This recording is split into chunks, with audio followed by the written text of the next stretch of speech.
अखिल भूमंडलीय सर्व शिरोमणि मुनि समाज के संस्थापक आदि मुनीश्वर योगेश्वर सदगुरुदेव शिव मुनि महाराज की जय।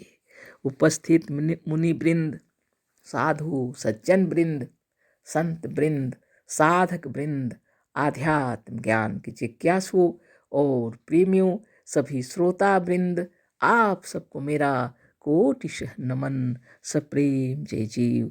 तो आध्यात्मिक चर्चा चल रही है और हम लोग सदगुरुदेव शिव मुनि महाराज रचित ग्रंथ निरोग होने का अद्भुत उपाय पर चर्चा कर रहे हैं। अध्याय 19 पर चर्चा हो रही है।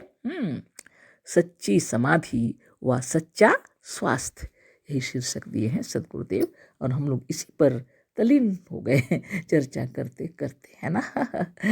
तो आगे आज हम लोग पढ़ेंगे, है ना। तो गुरुदेव जो लिखे हैं उसी विषय में आज हम लोग आगे पढ़ेंगे। तो गुरुदेव को याद करते हुए आप लोग रोज नित्य साधन कीजिए। सच्ची समाधि लगाना बहुत जरूरी है। तो सदगुरुदेव बता रहे हैं आगे, कल जो हम लोग पढ़े थे उसको याद करा के हम पढ़ा दे रहे हैं और आगे पढ़ते हैं हम लोग, है ना। कहा गया था यही ज्ञान ज्योति या आत्म ज्योति देखने के लिए, पर लोग इसे छोड़कर दूसरी ही ज्योति देखने के लिए यत्न करने लगे। यहाँ करने के बाद हम लोग रामायण की चौपाई से बात कर रहे थे, है ना। तो बहुत बड़ी बात है, जब आत्मज्ञान हो जाता है तब दृढ़ संकल्प हो जाता है। जब आपको सच्चा ज्ञान हो जाता है तब आपको कोई भ्रमित नहीं कर सकता, है ना। इसीलिए लिखा हुआ है सोहम अस्मि इति वृत्ति अखंडा, दीप शिखा सोई परम प्रचंडा, आत्म अनुभव सुख सुप्रकाशा, तो भो मूल भेद ब्रह्मनाशा। वाह, सदगुरु शिव मुनि महाराज की जय। अगर सदगुरुदेव आए नहीं होते तो इस चौपाई को भी हम नहीं समझ पाते। इतनी बड़ी बात है। सब साधन की, ध्यान की, तपस्या की, समाधि का वर्णन किया हुआ है ना। जो साधक हैं, योगी हैं, ध्यान में मगन होकर के अपने आप में जो अनुभूति उनको उत्पन्न हुई थी उन्हीं को उन्होंने लिखा है। कहाँ से लोग समझेंगे, उसी को लेके झगड़ पड़ते हैं। किताबों को लेके भी झगड़ पड़ते हैं। क्या मैं बताऊं। जब तक समाधि नहीं लगेगी यही सब होगा। इसीलिए गुरुदेव साधन दिए हैं। अष्टांग योग की व्याख्या करते हुए चक्र भेदन साधन बतलाए हैं और बहिरंग योग में आते हैं यम नियम, है ना।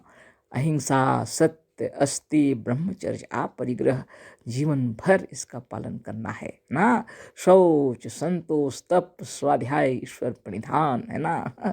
सोच लीजिए, इतना ही में आप परम पवित्र देव स्वरूप हो जाएंगे। भगवान स्वयं साक्षात है। आसन, प्राणायाम, प्रत्याहार, धारणा, ध्यान, समाधि, पूरा पूर्ण रूप से आप अपने आप को जान जाएंगे। तो सच्ची समाधि की आवश्यकता है। जड़ समाधि नहीं लगाना चाहिए, सच्ची समाधि, है ना। उसी पर चर्चा हो रही है। तो दृढ़ संकल्प हो जाता है जब सच्ची समाधि लग जाती है, कोई आपको फिर ठग नहीं सकता। कभी भी नहीं। ना कोई ग्रंथ ठग सकता है, ना कोई वाणी ना।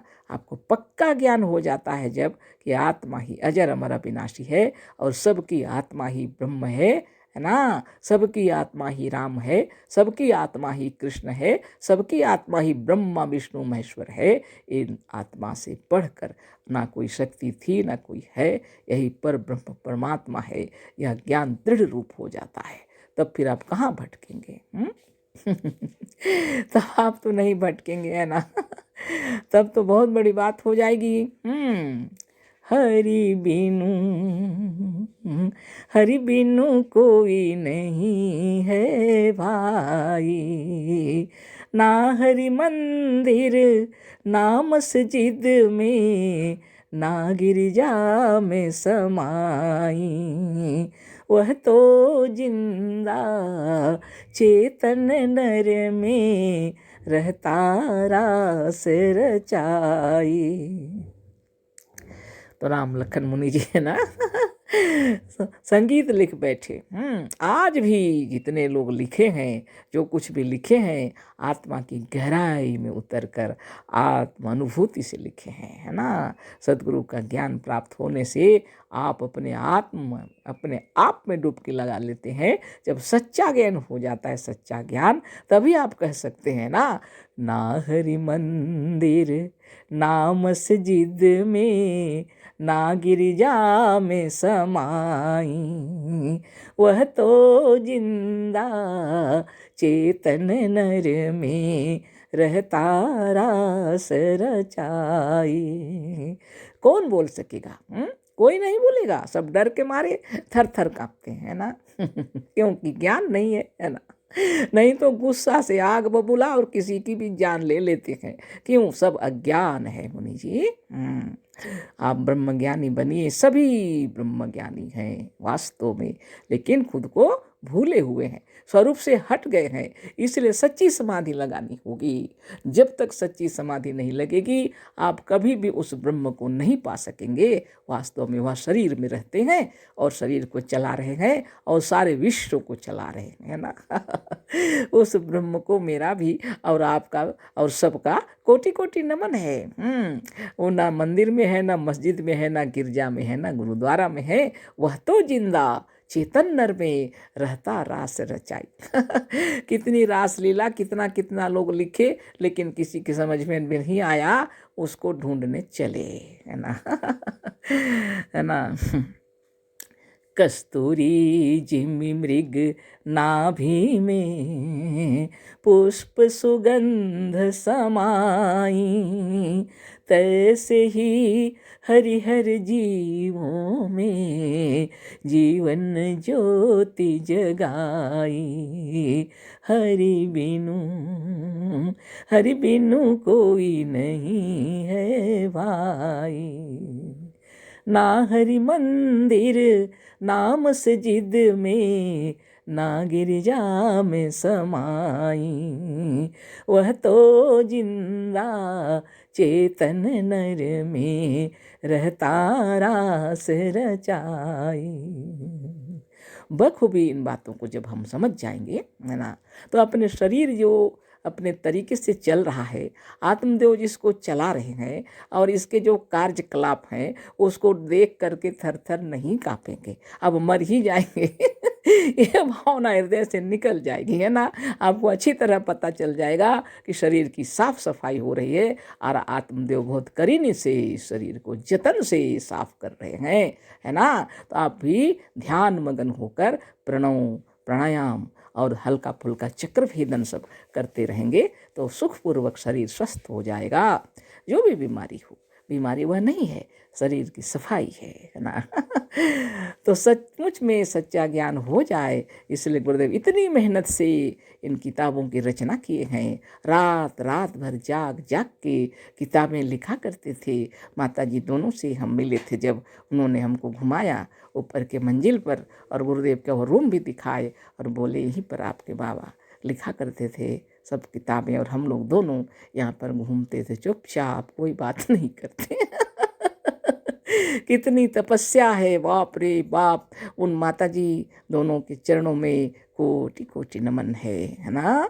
और पूरे अखिल भूमंडली सर्व शिरोमणि मुनि समाज को हमारा कोटि कोटि नमन है। सब अपने तरीके से जगह जगह मुनि समाज के सद्ज्ञान का प्रचार कर रहे हैं। योग साधन शिक्षा दीक्षा सबको दे रहे हैं, कोई किसी को धोखा नहीं दे रहे हैं। हे आत्मदेव, सबको यह ज्ञान हो जाए बोल कर के गुरुदेव लिखे हैं किताब में। तो आगे थोड़ा सा पढ़ लेते हैं, है ना, तो अच्छा रहेगा, और नहीं तो फिर यह किताब भी खत्म नहीं होगा कभी। आत्मा चेतन है और प्रकाशमय है, और जड़ता से अंधकार का संबंध है। तो दूसरे जो ज्योति देखने का अवचेतन किए उसको छोड़ दीजिए। आत्मा चेतन है ना, और प्रकाशमय है। आत्मा स्वयं चेतन है और प्रकाशमय है, और जड़ता से अंधकार का संबंध है। और जड़ क्या है? अंधकार, अज्ञान, है ना। तो इसको अच्छा से समझ लेना है। इसी से जब मनुष्य बेहोश होने लगता है, या जब चेतना खोकर जड़ता की ओर जाने लगता है, तब उसकी आंखों के सामने अंधकार छा जाता है।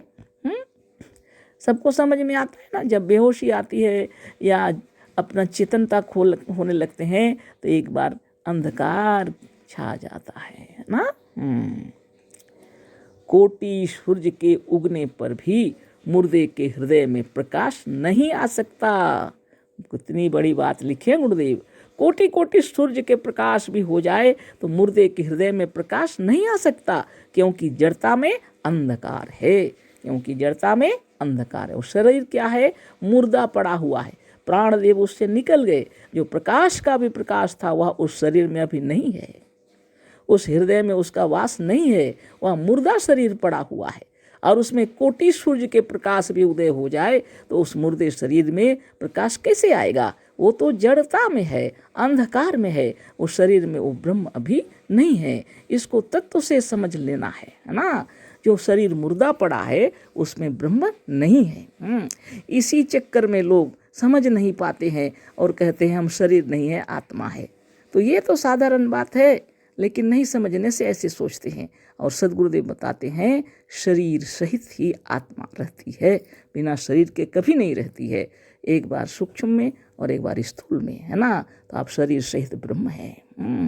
भ्रम में बिल्कुल नहीं रहना चाहिए। सच्ची समाधि लगाइए और सारे भ्रम को तोड़ दीजिए ना, तब आपको सच्चा ज्ञान भी हो जाएगा। तो इतनी ही बात हो सकी, है ना। कल फिर बातें करेंगे, कंप्लीट नहीं हुआ। अच्छा ठीक है। अशेष धन्यवाद, कोटिशः नमन। सद्गुरुदेव शिव मुनि महाराज की जय। सब प्रेम जय जी।